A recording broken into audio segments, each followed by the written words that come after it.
so this is old school meets new school. We're doing caveman on these coals here with this chuck roast. The reason why we're doing that is if we're gonna go low and slow, we can't get a good crust. I like a good crust on my beef, so I've salted this and we're crusting it out caveman style. Once we get the crust on it, we'll go on to, we'll re-season it. We'll set it on the pellet grill, low and slow, 5, 6, 7 hours maybe, and we'll see where we end up. So we'll just leave that guy on there and we'll let her get really, really hot there and sear down.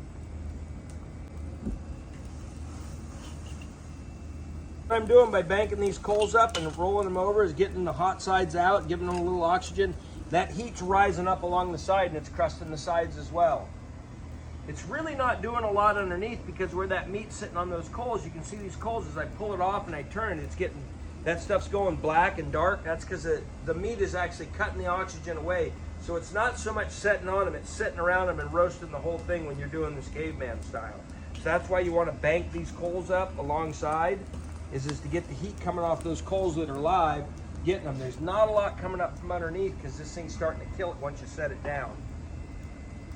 So you can see here on this side where it's sizzling and it's cooking down low right in there, that's where it's really getting it, that sear on. So you can see as I pick this thing up, see how this is all dead and cold? Okay guys, so we're just gonna go on with our Knotty rub. Get on that crust really good. Okay, we're just gonna go on to this. Now, the trick is with this cook, it's going to be not getting this thing too dry. I'm gonna go with natural seasonings like garlic, onion slices, carrots, bell peppers, any of that kind of stuff. Maybe a little bit of olive oil, maybe a little bit of tallow in there, some beef fat, just to keep that thing melting down and to keep it naturally moist. If you go with sugars, I'm not a big fan of a lot of sugar and a lot of salt on these things. I want to complement that meat profile. I don't want to overbear it with something.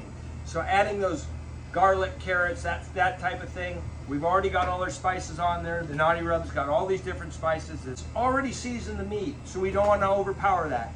So that's where we're going to go with this. We'll see you in a minute.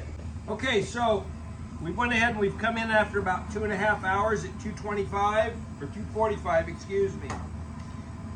You can see we still got this nice crust. We're going to hit it with our probe. We're not that hot in there. We're 176, 175, but we haven't been on long. So it's not going to break down like we like it to. It's going to start to dry out, and that's the problem on this kind of cook. What we're going to do is we're going to take and we're going to put this into a Dutch oven. We're going to add some vegetables in there. Maybe we'll hit with a little bit of olive oil. We'll mix that up. And we're just gonna let this thing cook out inside that. You could add butter to it, you can add beef tallow, maybe a little olive oil, something like that. Just add that little bit of moisture back and flavor. And then we're gonna let this thing, we're gonna set it in there, we're just gonna let it cook out for another 3 or 4 or 5 hours. It'll break up and it'll be delicious. What we'll do is as we add that stuff in, we'll add some additional vegetables as we go so that it's ready for supper when we're done. Okay, so we've just taken a Dutch oven and we've just taken some vegetables. I've just taken some onions, some sweet bell peppers, and some garlic. And I've just chopped them coarsely, put a little paprika, some salt, some pepper in there, some olive oil. And now I'm just gonna hit this with just a little bit of red wine in here to add some moisture in. Okay, so this thing's been cooking about 2.5 hours in the Dutch oven. You can see by probe, it's a little bit of resistance. So it's about time. So I'm just gonna, I pre-mixed these vegetables, seasoned them. I'm just gonna dump those in and around this bad boy.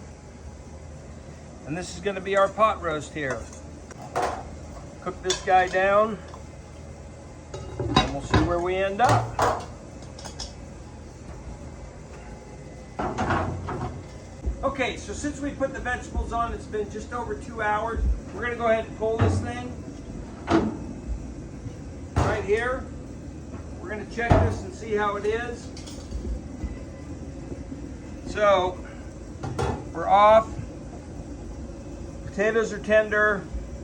Carrots are tender. Right, all that's mixed up in there. Now, let's pull the meat out. Let's just see how it is. If it's pull apart fork tender, which it is, that should be done. We've got our meat out. We're going to show you how we're going to plate this. I'm just going to take and I'm just going to cut this into chunks. So when it's served, everybody can get a piece. I am just going to take these potatoes like this, like here, and all these vegetables, put those right around this thing here.